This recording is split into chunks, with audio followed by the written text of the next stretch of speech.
Le Seigneur s'est choisi saint Bonaventure comme prêtre et, lui ouvrant ses trésors, il lui a donné de faire beaucoup de bien. Au nom du Père et du Fils et du Saint-Esprit, Amen. Le Seigneur soit avec vous. L'Église fête aujourd'hui mémoire de saint Bonaventure, théologien du XIIIe siècle et docteur de l'Église, qui a laissé un grand enseignement qui notamment a beaucoup médité sur la providence, sur la façon dont Dieu est présent dans le monde, même quand les événements semblent nier sa présence, semblent faire du monde un enfer. Et bien sûr, aujourd'hui, au lendemain de l'attentat de Nice, nous pourrons nous tourner vers lui pour qu'il éclaire nos cœurs, pour qu'il maintienne en nous l'espérance et la foi. Et puis, comme il faut toujours des signes de ce que le Seigneur est là, j'ai la joie de concélébrer ce soir avec deux prêtres, le Père Maxime, qui a été ordonné dans cette même cathédrale il y a 3 semaines, et le Père Carlo, aumônier de la communauté portugaise. Donc, c'est un peu tous les âges et tous les peuples qui s'unissent avec nous au début de cette messe. Présentons à Dieu nos propres péchés. Demandons-lui d'exercer en nous sa grâce pour que nous puissions lui être moins infidèles.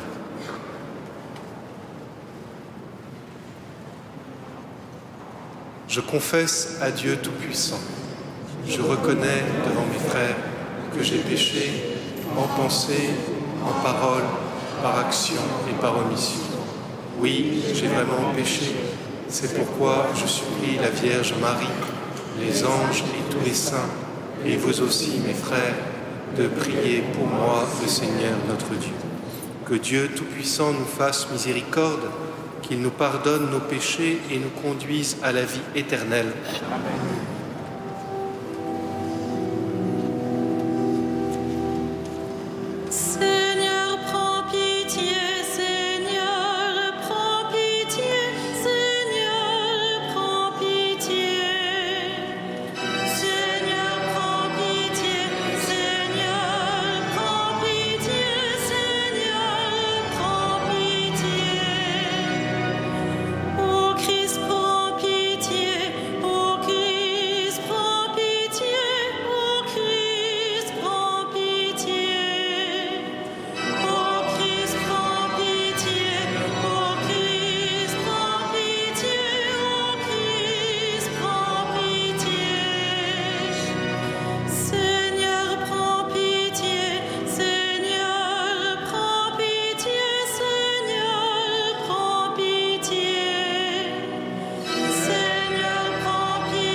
Prions le Seigneur. Accorde-nous, Dieu Tout-Puissant, tandis que nous célébrons l'anniversaire de saint Bonaventure, de mettre à profit les richesses de son enseignement et de prendre en exemple sa brûlante charité. Par Jésus-Christ, ton Fils, notre Seigneur et notre Dieu, qui règne avec toi et le Saint-Esprit, maintenant et pour les siècles des siècles. Amen.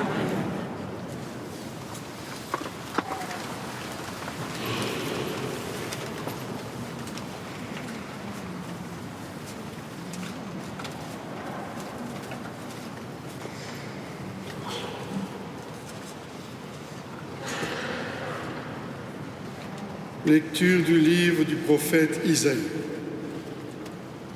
En ces jours-là, le roi Ézéchias souffrait d'une maladie mortelle.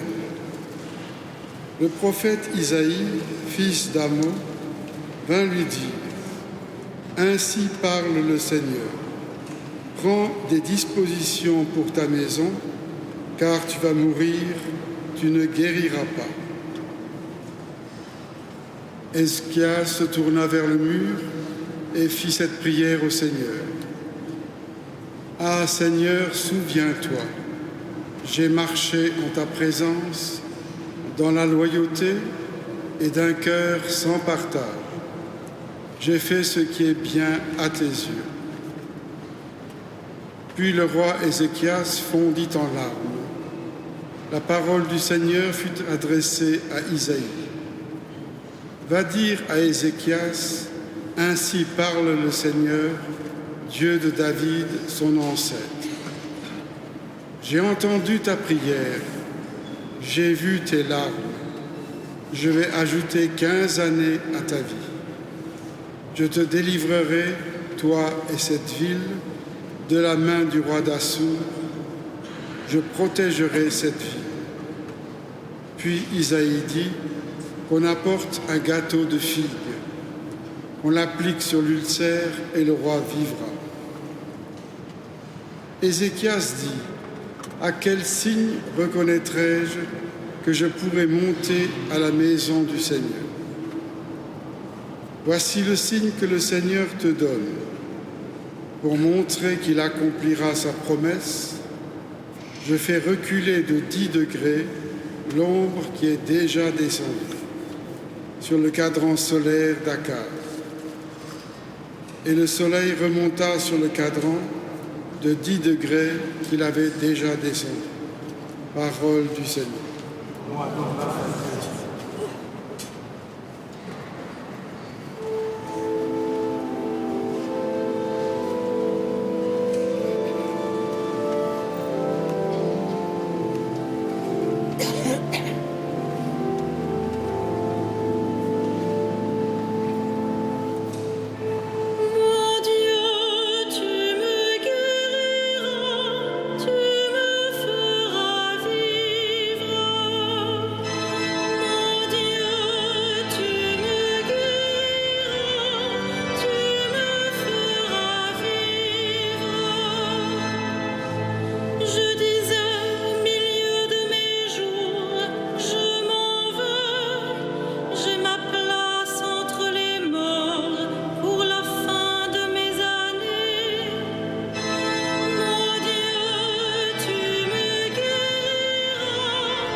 Le Seigneur soit avec vous. Évangile de Jésus-Christ selon saint Matthieu. En ce temps-là, un jour de sabbat, Jésus vint à passer à travers les champs de blé. Ses disciples eurent faim, et ils se mirent à arracher des épis et à les manger. Voyant cela, les pharisiens lui dirent : « Voilà que tes disciples font ce qu'il n'est pas permis de faire le jour du sabbat. » Mais il leur dit : « N'avez-vous pas lu ce que fit David quand il eut faim, lui et ceux qui l'accompagnaient ? Il entra dans la maison de Dieu et ils mangèrent les pains de l'offrande. Or, ni lui ni les autres n'avaient le droit d'en manger, mais seulement les prêtres. Ou bien encore, n'avez-vous pas lu dans la loi que le jour du sabbat, les prêtres dans le temple manquent au repos du sabbat sans commettre de faute ? Or, je vous le dis, il y a ici plus grand que le temple. Si vous aviez compris ce que signifie « Je veux la miséricorde, non le sacrifice », vous n'auriez pas condamné ceux qui n'ont pas commis de faute. En effet, le Fils de l'homme est maître du sabbat. Acclamons la parole de Dieu.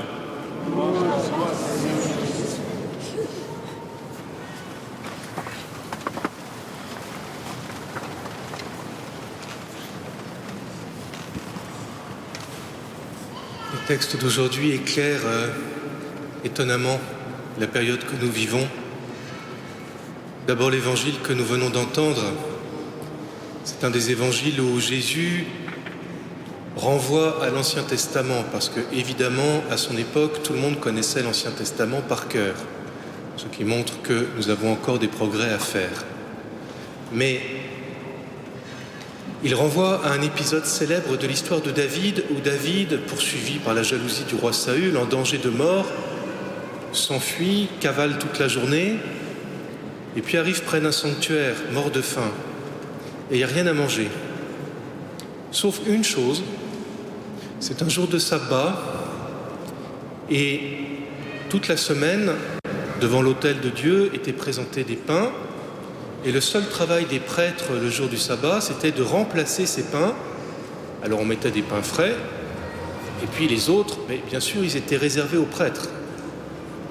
Et donc David se présente, il n'y a que les pains réservés aux prêtres à manger, et le prêtre du sanctuaire, qui d'ailleurs le paiera de sa vie, mais dit à David : « Tu es l'envoyé de Dieu, tu es le bien-aimé de Dieu, je sais que je peux te faire confiance, mange les pains et continue ta mission. » Et ainsi David est sauvé. Et Jésus évoque cet épisode au moment où les pharisiens reprochent à ses disciples qui ont faim de prendre du blé dans les champs pour s'en nourrir, c'est-à-dire de faire une récolte, de faire un travail, un jour de sabbat. Et Jésus leur dit : « Mais vous n'avez vraiment rien compris. Regardez l'épisode de David. » Le lien n'est pas évident entre l'épisode de David et l'épisode des disciples de Jésus, sauf, et Jésus nous aide à le comprendre, si on comprend deux choses. La première, c'est que ceux qui accompagnent Jésus vivent en présence de Dieu lui-même. Et ainsi, même s'ils n'ont pas de titre ou de règlement spécial, ils sont prêtres du Très-Haut. Ils sont des gens qui présentent la vie des hommes à Dieu, qu'ils accompagnent, et qui présentent la parole et l'action de Dieu qu'ils accompagnent aux hommes. Ils sont prêtres. Et Jésus va encore plus loin en disant : autrefois, il n'y avait que les prêtres dans les temples qui avaient le droit de travailler le jour du sabbat pour se nourrir. Alors, ses disciples sont prêtres, mais ils sont dans les champs. Et Jésus dit : désormais, ils ont le droit. C'est la même chose. Autrement dit, puisque Jésus est Dieu fait homme, puisque en Jésus Dieu est venu dans le monde, le temple qui abrite la présence de Dieu, c'est le monde. Toute la nature est dévoilée comme un temple où les disciples de Jésus peuvent officier comme prêtres du Seigneur, non pas pour faire n'importe quoi ou pour se sentir supérieur ou pour grignoter quand il leur donne une envie, mais pour manifester que le Seigneur, en toutes circonstances, veut que nous vivions, veut apaiser notre faim, veut nourrir notre espérance, veut faire grandir notre désir de vie. Et d'une autre manière, c'est, pour aller très vite, ce que nous disait aussi la première lecture, où le prophète vient trouver le roi d'Israël de l'époque et lui dit « T'as été nul, t'as pas fait ce que le Seigneur te demandait, tu vas mourir. » Et au lieu de dire « Si, quand même, j'ai droit d'eux, etc. », le roi réagit en disant « C'est vrai, j'ai été nul, mais de toute façon, c'est le Seigneur qui est le chef. Alors, prie le Seigneur pour moi, je demande pardon, puis demande-lui de prendre les choses en main. » Et le Seigneur est tellement ému de cette réaction qu'il dit « Oui, moi, je veux que l'homme vive. L'homme ne peut vivre qu'en m'accueillant auprès de lui, qu'en vivant en ma présence. Eh bien, je vais te montrer que ton repentir te vaut la vie. Tu vivras 15 ans de plus, alors que tu aurais dû mourir tout de suite. Et même, comme dit le texte, l'ombre sur le cadran solaire va reculer de 10 degrés, c'est-à-dire, ce jour-là, le soleil a remonté un peu au-dessus de Jérusalem, a inversé son cours. Prodige cosmique, mais prodige qui n'est que l'annonce, le signe, la prophétie du seul vrai grand prodige, le prodige fondamental et pourtant caché qui est la résurrection. Dieu aime tellement l'homme qu'il ne permet pas que sa vie s'arrête pour toujours. Dieu veut faire vivre l'homme pour toujours, et déjà en cette vie, surtout depuis la venue du Christ, il donne à des hommes les moyens d'éprouver que la vie éternelle est au milieu de nous, peut déjà être vécue d'une certaine manière. Les disciples du Christ, qui sont tous prêtres par leur baptême, ont à manifester que Dieu est puissance de vie, que la vie ne se laisse pas abattre par la mort, que le pardon ne se laisse pas abattre par la haine, que l'espérance ne se laisse pas abattre par la cruauté. Et ainsi, contre ceux qui croient prouver la grandeur de Dieu en faisant du monde un enfer, Dieu donne à ses disciples de montrer sa grandeur au milieu même de l'enfer, en manifestant sa charité, sa vie, son espérance, sa générosité, sa sollicitude. Mais nous ne pouvons le faire justement que si nous le demandons à Dieu. Ce n'est pas nos propres forces, même si nous sommes très gentils et très généreux, qui nous feront tenir. C'est Dieu. C'est Dieu qui déploie sa puissance dans notre faiblesse pour nous faire nourrir les autres quand nous avons faim, pour nous aider à faire sourire les autres quand nous avons envie de pleurer, pour nous aider à donner une espérance au monde quand le monde est fasciné par sa propre mort et par sa propre violence. Que le Seigneur, que nous sommes venus entourer aujourd'hui encore lorsqu'il nous donne son corps et son sang à la messe, nous donne de nous rapprocher de lui, nous donne de vivre en sa présence, nous donne de lui demander l'espérance pour pouvoir la communiquer à ce monde qui en a si désespérément besoin. Amen.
Prions ensemble au moment d'offrir le sacrifice de toute l'Église.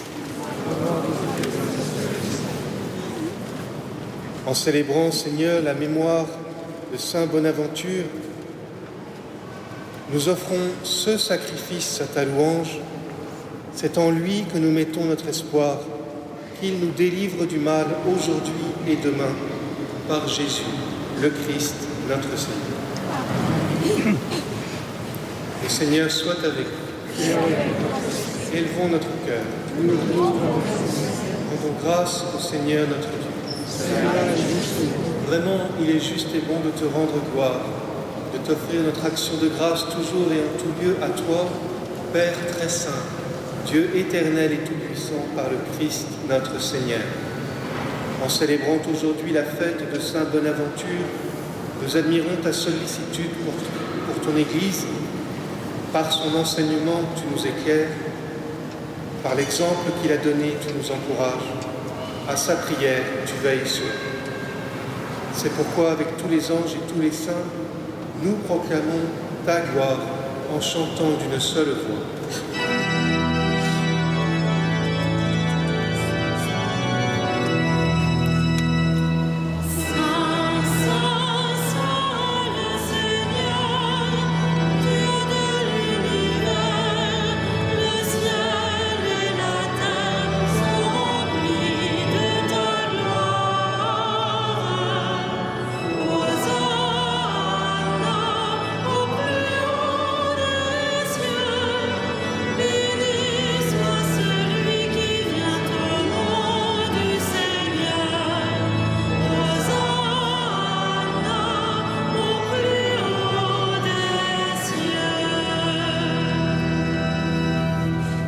Vraiment saint, Dieu de l'univers, et toute la création proclame ta louange, car c'est toi qui donnes la vie, c'est toi qui sanctifies toutes choses par ton Fils Jésus-Christ notre Seigneur avec la puissance de l'Esprit Saint, et tu ne cesses de rassembler ton peuple afin qu'il te présente partout dans le monde une offrande pure.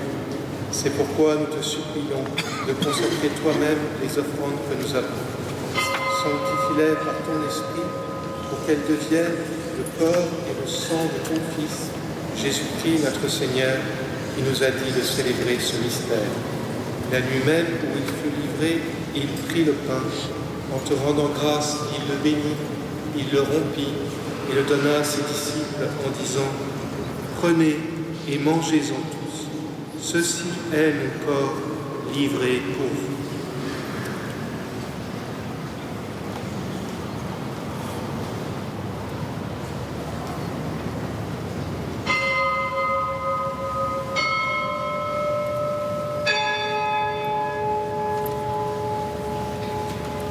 De même, à la fin du repas, il prit la coupe.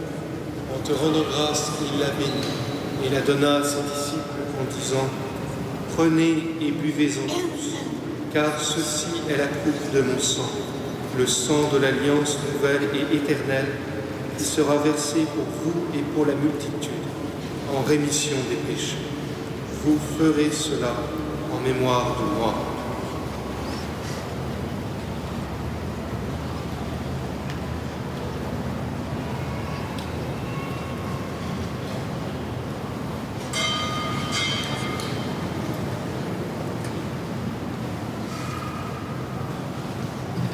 Il est grand le mystère de la foi. Nous proclamons ta mort, Seigneur Jésus. Nous célébrons ta résurrection. Nous attendons ta venue dans la gloire. En mémoire de ton Fils, de sa passion qui nous sauve, de sa glorieuse résurrection et de son ascension dans le ciel, alors que nous attendons son dernier avènement, nous présentons cette offrande vivante et sainte pour te rendre grâce. Regarde, Seigneur, le sacrifice de ton Église et daigne y reconnaître celui de ton Fils qui nous a rétablis dans ton alliance. Quand nous serons nourris de son corps et de son sang et remplis de l'Esprit Saint, accorde-nous d'être un seul corps et un seul esprit dans le Christ. Que l'Esprit Saint fasse de nous une éternelle offrande à ta gloire, pour que nous obtenions un jour les biens du monde à venir, auprès de la Vierge Marie, la bienheureuse Mère de Dieu, de Saint Joseph, son époux, avec les apôtres, les martyrs, Saint Bonaventure et tous les saints qui ne cessent d'intercéder pour nous. Et maintenant, nous te supplions, Seigneur, par le sacrifice qui nous réconcilie avec toi, et ton monde entier le salut et la paix. Affermis la foi et la charité de ton Église au long de son chemin sur la terre. Veille sur ton serviteur, le pape François, et notre évêque André, l'ensemble des évêques, les prêtres, les diacres et tous les peuples des rachetés. Écoute les prières de ta famille assemblée devant toi et ramène à toi, Père très aimant, tous tes enfants dispersés.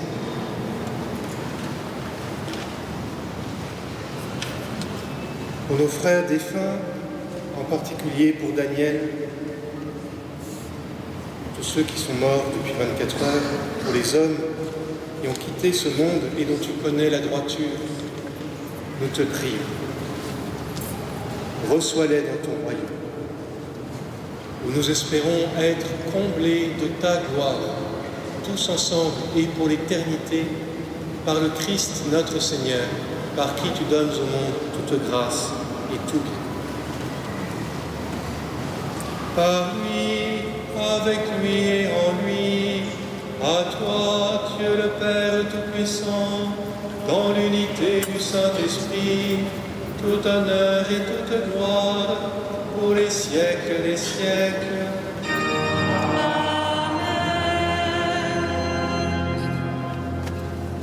Comme nous l'avons appris du Sauveur, selon son commandement, nous osons dire, notre Père, qui es aux cieux, que ton nom soit sanctifié, que ton règne vienne, que ta volonté soit faite sur la terre comme au ciel.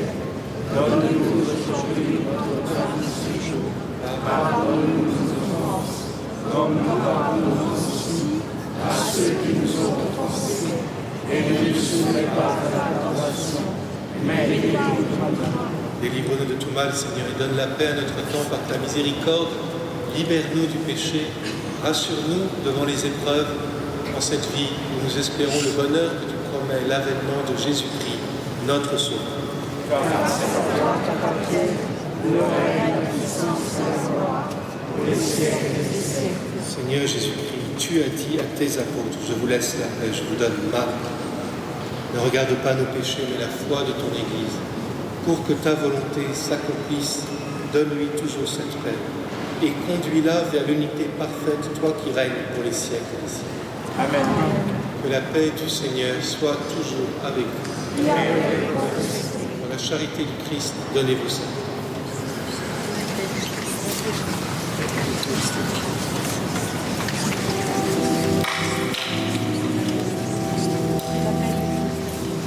Agneau de Dieu qui enlève le péché du monde, aie pitié de nous. Agneau de Dieu qui enlève le péché du monde, aie pitié de nous.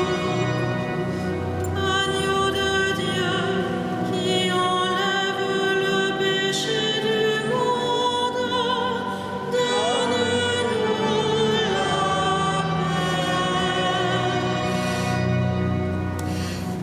Heureux les invités au repas du Seigneur, voici l'agneau de Dieu qui enlève le péché du monde. Seigneur, je suis pas digne de te recevoir, mais dis seulement une parole.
Un léger mot avant la bénédiction finale.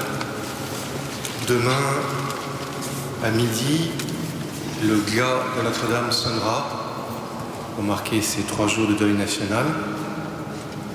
Et puis, et cela vaut aussi pour les téléspectateurs qui nous suivent en ce moment par KTO, dimanche soir, à 18h30, la messe du soir sera présidée par Monseigneur Denis Jachier, vicaire général du diocèse de Paris et futur évêque auxiliaire, et elle sera spécialement, officiellement et solennellement dédiée aux victimes des attentats. Prions le Seigneur.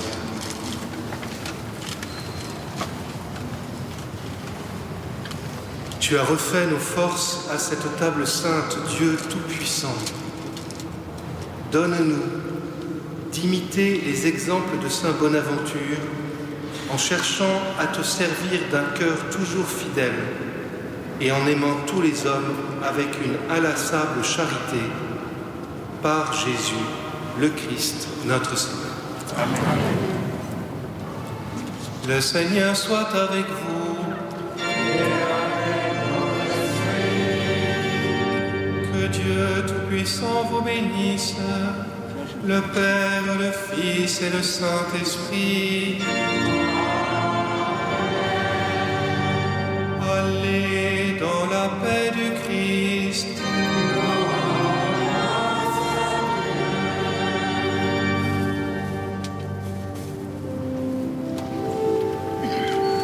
Salve Regina.